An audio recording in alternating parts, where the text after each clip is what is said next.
अस्सलामुअलैकुम। उम्मीद है मेरी छोटी सी यूट्यूब फैमिली बिल्कुल खैरियत से होगी। अल्हम्दुलिल्लाह मैं भी बिल्कुल ठीक हूँ। इस दुआ के साथ अपने व्लॉग को स्टार्ट करती हूँ कि अल्लाह पाक हम सबको इस माह मुबारक की बरकतें और रहमतें समेटने वाला बनाए, हमें हमेशा हमेशा के लिए दोज़ख से निजात दे दे और हमसे हमेशा हमेशा के लिए राज़ी हो जाए। हर एक का दस्तरखान हमेशा भरा रखे, आमीन अल्लाहुम्मा आमीन। आज जो मैं क्लिप्स आप लोगों के साथ शेयर कर रही हूँ ये सैटरडे मॉर्निंग के हैं और उस दिन मुझे अम्मी के यहाँ इफ़्तार करने के लिए जाना था। हमेशा यही होता है कि अम्मी जब भी इफ़्तार के लिए बुलाती हैं मैं हमेशा घर से कुछ ना कुछ ज़रूर तैयार कर लेकर जाती हूँ और वहाँ जाने के बाद मुझे बहुत सारी डांट पड़ती है कि सिर्फ़ खाने के लिए आया करो, बट मुझे बिल्कुल भी अच्छा नहीं लगता। मैं हमेशा कुछ अपने साथ ज़रूर लेकर जाती हूँ। घर में जो कुछ अवेलेबल था बस उसी से मैं आज तैयार कर रही थी। मैं बना रही थी ब्रेड रोल्स और साथ में सोचा कुछ और था, बट जब चीज़ें चेक की थी तो डेज़र्ट बनाने के लिए मुझे कुछ चीज़ें कम पड़ गई थी, तो जो भी अवेलेबल आइटम्स थे बस मैंने उन्हीं के साथ झटपट सा एक डेज़र्ट भी तैयार कर लिया था। ब्रेड रोल्स के लिए मैं फिलिंग प्रिपेयर कर रही हूँ। इसके लिए मैंने एक ब्रेस्ट पीस लिया था और इसे मैंने बहुत ही छोटे छोटे चंक्स में कट कर लिया है। इसे मैरिनेट करने के लिए मैंने यूज़ किया है 1 चाय का चम्मच भरकर अदरक का पेस्ट, 1 चाय का चम्मच भरकर लहसुन का पेस्ट, आधा कप दही और आई थिंक मैंने 1 से 1.5 टेबल स्पून तक इसके अंदर सिरका ऐड किया था, लेकिन आप इसके अंदर लेमन जूस भी ऐड कर सकते हैं। इसके बाद फ्लेवर के लिए इसके अंदर मैंने आज घर के स्पाइसेस बिल्कुल भी ऐड नहीं किए थे। मेरे पास जो लेफ़्ट ओवर शान के स्पाइसेस मौजूद थे पैक्स के अंदर, थोड़ा सा मसाला मौजूद था, वो मैंने इसके अंदर ऐड कर दिया है। थोड़ा सा मैंने तंदूरी मसाला ऐड किया था और थोड़ा मैंने तिक्का सीख कबाब मसाला ऐड किया है और तमाम चीज़ों को मिक्स करने के बाद तकरीबन मैंने आधे घंटे के लिए इसे मैरिनेट होने के लिए छोड़ दिया था। और इसके बाद मैं इसकी कुकिंग कर रही हूँ। पैन में मैंने सिर्फ 1 टेबल स्पून तक ऑयल डाला था और जैसे ही वो गर्म हो गया मैंने इसके अंदर तमाम चिकन ऐड कर दिया है और इसे मैंने 2 से 3 मिनट तक इसी तरह मुस्तकिल चलाते हुए मीडियम फ्लेम के ऊपर कुक कर लिया था। और इसके बाद मैंने इसे लिड लगाकर स्लो फ्लेम के ऊपर इतनी देर कुक किया था जब तक कि चिकन बहुत अच्छी तरह गल जाए। वैसे तो ये सिर्फ अगर मैं लिड लगाए बगैर मतलब ओपन रख कर भी इसे कुक करती तो चिकन बहुत अच्छी तरह से कुक हो जानी थी मीडियम फ्लेम पर ही, क्योंकि चिकन एक तो अपना पानी रिलीज़ करती है और दूसरा इसके अंदर बहुत सारा दही है जिसने अपना पानी रिलीज़ किया था और चिकन के पीसेस बहुत ही छोटे से थे। तो ऐसा कोई इशू नहीं है, बट मुझे पर्सनली तभी सुकून आता है कि हाँ भाई चिकन अच्छी तरह से गल गई है जब मैं इसे कवर कर इस तरह से लो फ्लेम के ऊपर छोड़ देती हूँ। जब तक चिकन कुक हो रही थी तो मैं डेज़र्ट की प्रिपरेशन कर रही थी। मैंने 1 कैन पाइनएप्पल का ले लिया है और उसके मैंने पानी से अलहदा कर दिया था, उसका सिरप जो था वो सेपरेट कर लिया है और अब जो पाइनएप्पल के चंक्स हैं उन्हें मैं बहुत ही छोटे पीसेज में कट कर रही थी। इस तरह का झटपट डेज़र्ट आप किसी भी फ्रूट के साथ बना सकते हैं, चाहे तो आप फ्रूट कॉकटेल को इस्तेमाल कर लें। यहाँ पे जो कैंड फ्रूट्स आते हैं उसमें से किसी भी फ्रूट का यूज़ कर सकते हैं। पीचेस बहुत अच्छे लगते हैं इसके अंदर, आप चाहें तो कैंड पीचेस का इस्तेमाल कर लें। साथ ही साथ मैं चिकन को भी चेक करती जा रही थी। चिकन को बस इतनी देर तक कुक करना है कि इसकी जितनी भी ग्रेवी मौजूद है वो ड्राई होना स्टार्ट हो जाए। कंप्लीट ड्राई नहीं करना है इसे, इसके अंदर थोड़ा सा मॉइस्चर रहना चाहिए, बस इसका ऑयल सेपरेट होना शुरू हो जाए इतनी देर तक इसे हमें कुक करना है। पाइनएप्पल को छोटे पीसेस में कट करने के बाद मैंने अभी उसे फ़िलहाल साइड पर रख दिया था और मैं कैप्सिकम कट करने बैठ गई थी। मैंने 2 कैप्सिकम बाहर निकाली हैं, बट मुझे अंदाज़ा नहीं हो रहा था कि चिकन में कितनी कैप्सिकम यूज़ हो जाएगी, तो इसलिए मैंने पहले सिर्फ एक ही कैप्सिकम को कट किया। अगर मुझे ज़रूरत होगी तो मैं दूसरी कैप्सिकम बाद में कट कर सकती हूँ, इसलिए मैंने दूसरी कैप्सिकम को होल्ड पर रख दिया था और 1 कैप्सिकम को इसमें ऐड किया है। इसके साथ ही मैंने स्वीट कॉर्न्स कैंड वाले लिए हैं, वो तकरीबन मैंने इसके अंदर आधा कप यूज़ किए हैं। आप चिकन के साथ इसके अंदर अपनी पसंद की कोई भी वेजीज़ ऐड कर सकते हैं। इसमें थोड़ी सी अगर आप चाहते हैं तो स्प्रिंग अनियंस ऐड कर सकते हैं। इसके अलावा अगर आपको कैप्सिकम पसंद नहीं है या शिमला मिर्च पसंद नहीं है तो इसकी जगह पर आप जो जर्मन मिर्चें होती हैं जो रमज़ान में तो बहुत ही ईज़िली मिल जाती हैं, जो पकौड़ों वगैरह के लिए इस्तेमाल की जाती हैं बड़ी वाली, आप उसे भी चॉप कर इसके अंदर ऐड कर सकते हैं। चिकन डन हो गई थी, मैंने इसे निकाल कर बोल में रख दिया है ठंडा करने के लिए, ताकि इसके अंदर फिर मैं वेजीज़ वगैरह ऐड कर सकूं। मीनवाइल अब मैंने जो पाइनएप्पल का सिरप था उसमें से थोड़ा सा सिरप मैंने सेपरेट रख दिया है, जो मुझे बाद में बिस्किट्स को सोक करने में काम आएगा। और बाकी मैंने तकरीबन 3/4 क्वांटिटी जो सिरप की थी वो एक पैन में डाल दी है। उसके अंदर मैंने 1 चाय का चम्मच कॉर्नफ्लावर ऐड किया था, थोड़ा सा येलो फूड कलर ऐड किया है, 1 से 1.5 खाने का चम्मच आप इसके अंदर शुगर ऐड कर दीजिए और इसे बस इतनी देर कुक करें कि ये एक थिक सॉस जैसा तैयार हो जाए। पाइनएप्पल सॉस रेडी करने के बाद उसे भी मैंने ठंडा होने के लिए छोड़ दिया है। अब मैंने निकाल ली थी विपी विप फ्रिज में से, और ये भी तकरीबन हाफ पैकेट मेरे पास मौजूद था, तो मैंने इसे बोल में निकाल लिया है और इसे बीटर से इतनी देर तक बीट किया है कि इसकी स्टिफ पीक्स बननी स्टार्ट हो गई थी। ये क्रीम ऑलरेडी स्वीट होती है, इसलिए इसमें किसी किस्म की आइसिंग शुगर ऐड करने की कोई ज़रूरत नहीं है। मैंने क्रीम को एक पाइपिंग बैग में फिल कर रख दिया है और पाइपिंग बैग में मैंने विल्टन की 1M नोज़ल लगा दी थी। विल्टन की 1M नोज़ल, पहले यहाँ पर विल्टन की प्रोडक्ट्स तो बहुत ज़्यादा ही एक्सपेंसिव होती हैं, बट मैंने जब ये परचेज़ की थी और मेरी 2D नोज़ल कहीं मिस हो गई है। आई होप कि इस तरह की 2D भी मार्केट में अब ईज़िली अवेलेबल हो। तो मैं आप लोगों को यही बता रही थी कि ये नोज़ल्स पहले 400 ईच मिला करती थी पाकिस्तान में, बट अब लोकली ये तैयार होने लगी है। और अगर आप शॉपकीपर पे जहाँ पे बेकिंग की सप्लाईज़ मिलती हैं वहाँ जाकर अगर आप कहेंगे कि 1M नोज़ल चाहिए तो वो आपको बहुत ईज़िली वो दे देंगे, और इसकी प्राइस आई थिंक 100 रुपीज़ है। पाइपिंग बैग में क्रीम भरने के बाद थोड़ी सी क्रीम मुझे लग रहा था कि अगर मैं एक्स्ट्रा भरूंगी तो वो पाइपिंग बैग बंद करने में थोड़ी सी प्रॉब्लम होगी, तो जो कुछ भी बोल में लेफ्ट ओवर बचा हुआ था इसके अंदर मैंने थोड़ा सा वनीला एसेंस डाला है। और बाद में मुझे याद आया कि मेरे पास पाइनएप्पल एसेंस मौजूद था, मुझे पाइनएप्पल एसेंस ऐड करना चाहिए था, लेकिन बहुत अच्छा हुआ जो मैंने पाइनएप्पल एसेंस नहीं ऐड किया, क्योंकि मैंने इसी बैटर के साथ या लिक्विड के साथ बाद में ओरियो डेजर्ट भी बना लिया था। तो पाइनएप्पल एसेंस होता तो शायद वो ओरियो के साथ इतना मैच नहीं कर पाता। और इसे स्वीट करने के लिए मैंने इसके अंदर कंडेंस मिल्क ऐड किया है। आप इसके अंदर पिसी हुई चीनी या फिर आइसिंग शुगर ऐड कर सकते हैं। इसके अलावा मैंने 2 टेट्रा पैक क्रीम ऐड कर दी हैं जो कि ठंडी थी, और तमाम चीज़ों को बस बहुत अच्छी तरह से बीट करना है। ये थोड़ी सी क्वांटिटी में आपको लगेगा कि फ़्लफ़ी हो गई है और ज़्यादा हो गई है, लेकिन ये इतनी ज़्यादा फ़्लफ़ी नहीं होती है जितनी कि विप क्रीम हो जाती है, या आप जो बेकरीज़ वगैरह से फ्रेश डेयरी क्रीम परचेज़ करते हैं। ये टेट्रा पैक की जो क्रीम है ये इतनी ज़्यादा विप्ड नहीं होती है। तो बस हमें तमाम चीज़ों को आप समझ लीजिए कि मिक्स करना है। डेज़र्ट की लेयर के लिए क्रीम भी तैयार हो गई थी और पाइनएप्पल का सॉस भी रेडी हो चुका था, और अब बारी थी इसे असेंबल करने की।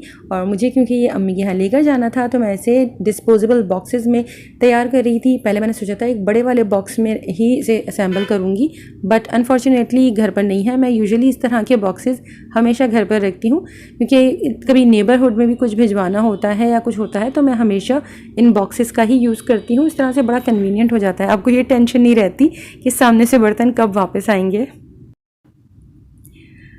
डिस्पोजेबल बॉक्सेस के अंदर सबसे पहले मैंने पहली लेयर जो लगाई है वो है मैरी बिस्किट की। इसकी जगह पर आप ल्यू का बिस्किट आता है आई थिंक बिस्टिक्स के नाम पर, वो भी आप इसमें यूज़ कर सकते हैं। उसके अंदर थोड़ा सा लेमन का फ्लेवर होता है, अगर आप चाहें तो वो लगा सकते हैं। और अगर आप बेकरी से अंडे वाले बिस्किट्स लेना चाहें तो वो भी ले सकते हैं। इसके अलावा इसमें आप केक रस्क भी यूज़ कर सकते हैं, उसका भी फ्लेवर बहुत अच्छा लगेगा।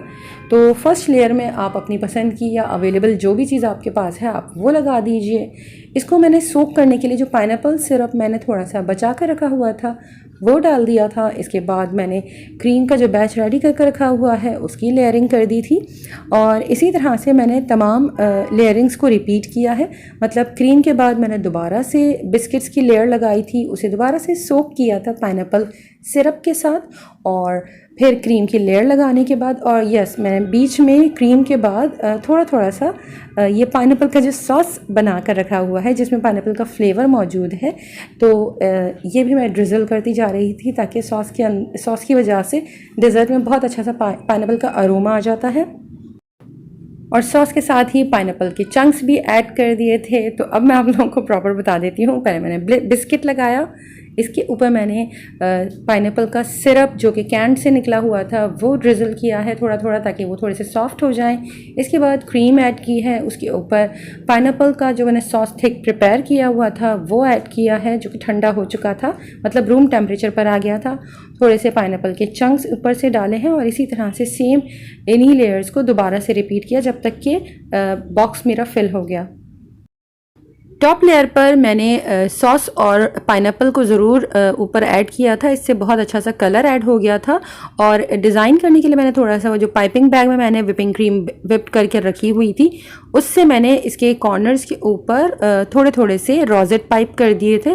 और थोड़ा सा कलर ऐड करने के लिए मेरे पास ग्लेज चेरी सिर्फ 2 ही बची हुई थी, तो मैंने एक चेरी लेकर और उसके छोटे छोटे से पीसेस कट कर और उसे मैंने इसके किनारों पर लगा दिया था। इस तरह से मेरा पाइनएप्पल डिलाइट डेजर्ट बिल्कुल तैयार हो गया था। बहुत झटपट तैयार हो जाता है, कुकिंग कुछ ख़ास है नहीं। जो पाइनएप्पल सॉस मैंने इसके अंदर कुक की है ये भी बिल्कुल ऑप्शनल है, अगर आप इसे भी ओमिट करना चाहते हैं तो बिल्कुल कर सकते हैं। पाइनएप्पल डेजर्ट के बाद अब मुझे बच्चों के लिए कुछ चॉकलेट फ्लेवर में तैयार करना था। घर में ओरियो बिस्किट अवेलेबल था, तो यही सोचा कि सेम इसी तरह से लेयर्स को फॉलो करते हुए मैं एक चॉकलेट के साथ ओरियो डेजर्ट बॉक्स तैयार कर लेती हूँ। तो फिर मैंने ओरियो के बिस्किट्स ले लिए थे और उन्हें खोलने के बाद मैंने सबसे पहली लेयर ओरियो बिस्किट्स की लगा दी थी। मेरे पास टाइम कम था, इस वजह से मैंने इसके ऊपर जो क्रीम लगी हुई होती है उसे रिमूव नहीं किया है। अदरवाइज़ आप इसकी क्रीम को रिमूव कीजिए और जो क्रीम का मिक्सचर हमने कंडेंस मिल्क के साथ प्रिपेयर कर रखा हुआ है उसके अंदर ये सारी क्रीम डाल दें ओरियो बिस्किट की, और बीटर से आप एक दफ़ा अच्छी तरह से बीट कर लें, तो जो ओरियो क्रीम का फ्लेवर है वो आपकी उस क्रीम के मिक्सचर में आ जाएगा। अब ओरियो डेजर्ट बनाने के लिए मैंने सबसे पहले जो ओरियो की कुकीज़ की लेयर लगाई हुई थी खोलने के बाद, तो उसे सोक करने के लिए मैंने यहाँ पर सिर्फ प्लेन दूध का इस्तेमाल किया है, जिसकी वजह से थोड़ा सा वो मॉइस्ट हो जाएंगे और सॉफ्ट हो जाएंगे। इसके ऊपर मैंने क्रीम का जो मिक्सचर प्रिपेयर कर रखा हुआ था, जो कि मैंने पाइनएप्पल डेजर्ट में भी यूज़ किया है, उसकी लेयर लगा दी। इसके ऊपर मैंने चॉकलेट चिप और चॉकलेट सॉस घर में अवेलेबल थी वो थोड़ी सी ड्रिजल कर दी थी, और दोबारा से मैं बस इसी तरह से लेयर्स को रिपीट करती जा रही थी। पहले ओरियो कुकीज़, क्रीम, थोड़े से चॉकलेट चिप्स और चॉकलेट सॉस जो रेडीमेड मार्केट में मिलती है उसको ड्रिजल कर दिया था। सबसे टॉप पर मैंने क्रीम जो मेरे पास पाइपिंग बैग में बची हुई थी वो लगा दी थी, और दोबारा से मैंने चॉकलेट चिप और चॉकलेट सॉस ड्रिजल कर दिया था, और ये मेरा ओरियो डेजर्ट का बॉक्स रेडी हो गया था। बहुत झटपट चीज़ें तैयार हो जाती हैं, बस इसी तरह से बना दें और बच्चों को खुश कर दें। बस मैं तीनों बॉक्सेस को फ्रिज में रख रही थी ताकि वो मेरे अम्मी के यहाँ जाने से पहले अच्छी तरह से ठंडे हो जाएं। डेजर्ट से फारिग होने के बाद अब मैं ब्रेड रोल्स की तैयारी कर रही थी। चिकन बिल्कुल ठंडी हो चुकी थी, तो मैंने इसके अंदर शिमला मिर्च ऐड कर दी और मुझे लग रहा था कि एक शिमला मिर्च इसके लिए इनफ थी इतनी क्वांटिटी के लिए। और साथ ही मैंने स्वीट कॉर्न ऐड कर दिए थे, मेजर नहीं किया था, अंदाज़न ये तकरीबन हाफ कप के बराबर होंगे। और इसके बाद मैंने इसके अंदर मेयो ऐड किया है, प्लेन मेयो है, कोई भी फ्लेवर इसके अंदर नहीं है। इसे इतनी मैंने क्वांटिटी में ऐड किया है कि ये जो चिकन, कॉर्न और कैप्सिकम है ये सब चीज़ें बहुत अच्छी तरह से बाइंड हो जाए और थोड़ा सा मॉइस्ट फिलिंग रेडी हो जाए। मुझे बिल्कुल ड्राई नहीं चाहिए, इन सब चीज़ों को कंबाइन भी करना है और थोड़ा सा इसके अंदर मॉइस्चर होना चाहिए, क्योंकि जब आप ब्रेड रोल्स खाते हैं और अंदर से थोड़ा सा मॉइस्ट होते हैं तो बहुत अच्छा फ्लेवर आता है। और अगर आप जब इसके साथ चीज़ ऐड कर देंगे तो यकीन माने मेयो में भी आपको चीज़ का फ्लेवर आएगा। फिलिंग को अच्छी तरह से मिक्स करने के बाद मैंने एक बोल के अंदर थोड़ा सा चेडर चीज़ और थोड़ा सा मोज़रेला चीज़, तकरीबन मैंने दोनों चीज़ें, चीज़ जो है वो आधा आधा कप ले ली है। मैं यूजुअली जब भी चेडर और मोज़रेला परचेज़ करके लाती हूँ तो उसे ग्रेट करने के बाद इसे बैग में भरकर फ्रीज़ कर लेती हूँ। इस तरह जब भी आपको फ्रीज़र से निकालना होता है बहुत ईज़िली आप थोड़ा सा बस उसे हाथों से प्रेस करेंगे और सारे चीज़ के जो ग्रेट किए हुए पार्टिकल्स हैं वो सेपरेट होना शुरू हो जाते हैं। तो आपको उसे बहुत ज़्यादा देर तक थॉ करने की ज़रूरत नहीं है, बस आप निकालें और इसे यूज़ करें। मीनवाइल बेटी ने ब्रेड रोल्स के लिए ब्रेड स्लाइसेस रेडी कर दिए थे, बट मैं आप लोगों को दिखाना चाह रही थी इसलिए मैंने 2 स्लाइसेस रुकवा लिए थे। तो मैंने ब्रेड स्लाइसेस के पहले कॉर्नर्स को रिमूव कर दिया है और इसके बाद हर ब्रेड स्लाइस को रोलिंग के पिन की हेल्प से थोड़ा सा फ्लैट कर दिया था। और जितने भी कॉर्नर्स आपके ब्रेड के साइड से निकले हैं वो आप ग्राइंड कर लीजिए और यही ब्रेड क्रम्स आपको इसकी कोटिंग में काम आ जाएंगे। ब्रेड रोल्स बनाने के लिए ब्रेड के एजेस पर मैं थोड़ा थोड़ा सा पानी लगाती जा रही हूँ ताकि वो बहुत अच्छी तरह से सील हो जाए।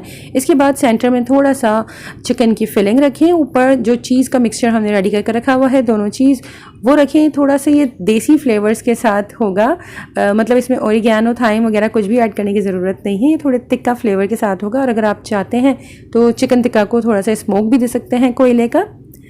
और ब्रेड को अच्छी तरह से बंद कर दें और एजेस को बहुत अच्छी तरह से दबा दबा कर सील करना है ताकि वो बाद में खोले ना, क्योंकि इसके अंदर चीज़ भी मौजूद है। तमाम ब्रेड रोल्स मैंने रेडी कर लिए थे और अब इसकी कोटिंग की बारी थी, तो मैंने एक बोल के अंदर अंडे ले लिए हैं। अंडे के साथ आप इसके अंदर थोड़ा सा पानी ऐड कर दीजिए और अच्छी तरह से इसे बीट कर लीजिए। थोड़ा सा इसके अंदर मैं नमक ऐड कर रही हूँ।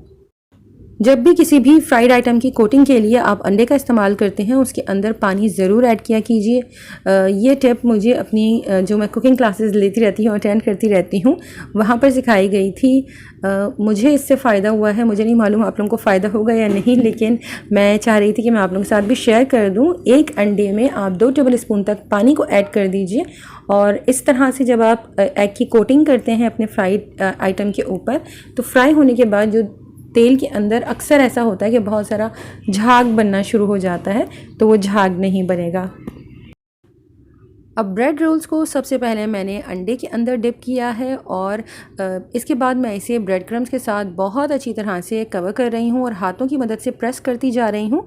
जो थोड़ी बहुत टिप्स मैं आप लोगों के साथ वीडियो में शेयर करती जाती हूँ, वो मैं जानती हूँ कि जो मेरी एज की लेडीज़ हैं वो तो बहुत एक्सपर्ट हो चुकी होती हैं, लेकिन ये मैं सिर्फ उन बच्चियों के लिए बता रही हूँ जो कि अभी नया नया कुकिंग स्टार्ट कर रही हैं। और अगर वो ये वीडियो देख रही हैं तो मे बी शायद किसी बच्ची को मेरी बताई हुई ये टिप काम आ जाए, इसलिए मैं जो कुछ भी मेरे जहन में आता है या जो कुछ भी मेरी नॉलेज में है वो मैं आप लोगों के साथ शेयर कर देती हूँ। एक्चुअली मैं भी जब शादी के बाद नया नया मैंने कुकिंग स्टार्ट की थी तो मैं बहुत सारी मिस्टेक्स किया करती थी, और क्योंकि मुझे कुकिंग में बिल्कुल भी इंटरेस्ट नहीं था।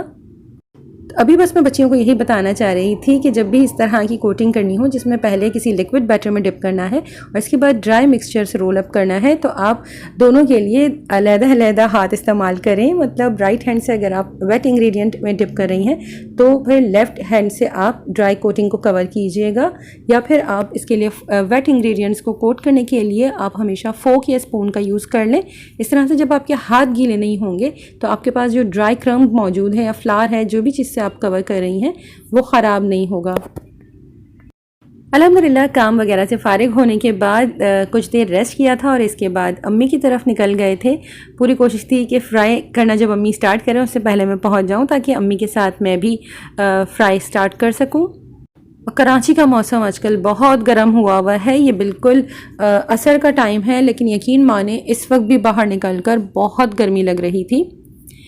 अम्मी के यहाँ जैसे ही मैं पहुँची हूँ तो अम्मी तकरीबन अपनी एक आइटम तो फ्राई की रेडी कर चुकी थी। अम्मी समोसे फ्राई कर चुकी थी, अम्मी ने कीमे के समोसे तैयार किए थे, इसके अलावा आलू के पकोड़े बना रही थी बच्चों के लिए, और मैंने जाते ही दूसरे चूल्हे के ऊपर ब्रेड रोल्स फ्राई करना स्टार्ट कर दिए थे। अम्मी ने कस्टर्ड भी तैयार किया हुआ था और इस कस्टर्ड से बिल्कुल बचपन की यादें ताज़ा हो गई थी। अम्मी हमेशा सबसे पहले नीचे चॉकलेट कस्टर्ड की लेयर लगाती हैं डिश में, इसके बाद वनीला कस्टर्ड की लेयर लगाती थी और इसके ऊपर ग्रीन क्रिस्टल जेली सेट कर देती थी। इस तरह से कस्टर्ड मुझे और मेरे भाइयों को बहुत ज़्यादा पसंद था। इसके अलावा भाई हैदराबाद कॉलोनी से वहाँ का मशहूर हरीसा लेकर आ गए थे जो कि सिर्फ रमज़ान के दिनों में अवेलेबल होता है, और ये अम्मी ने चिल्ले बनाए थे। ये मेमनी डिश है जो हमेशा अम्मी ही मुझे तैयार कर कर भिजवाती हैं, क्योंकि मैंने सिर्फ शादी के बाद एक दफ़ा ट्राई किए थे, इसके बाद मैंने इतने सालों में दोबारा ट्राई करने की कोशिश भी नहीं की। अब मैं आप लोगों को अगर सिखाना है तो इंशाल्लाह फिर से दोबारा एक बार ज़रूर कोशिश करूँगी, चाहे सही बने या ना बने आप लोगों को दिखाऊँगी ज़रूर कि मैंने क्या फंबल किया है, क्योंकि मुझे लग रहा है कि मैं ये नहीं बना सकती हूँ।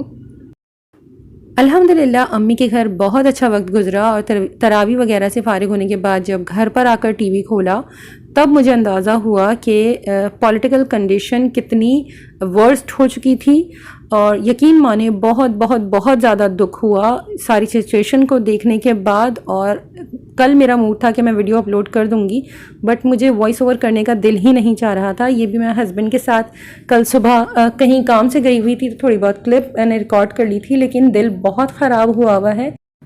तो आखिर में बस यही दुआ है अल्लाह पाक से कि अल्लाह पाक हमारे मुल्क को, हमारे वतन को, हमारी इस पाक सरज़मीन को हमेशा अपनी हिफ्ज़ व अमान में रखे और दुश्मनों की बुरी नीयतों से, उनकी साजिशों से हमेशा हमारे मुल्क की हिफाजत फरमाए।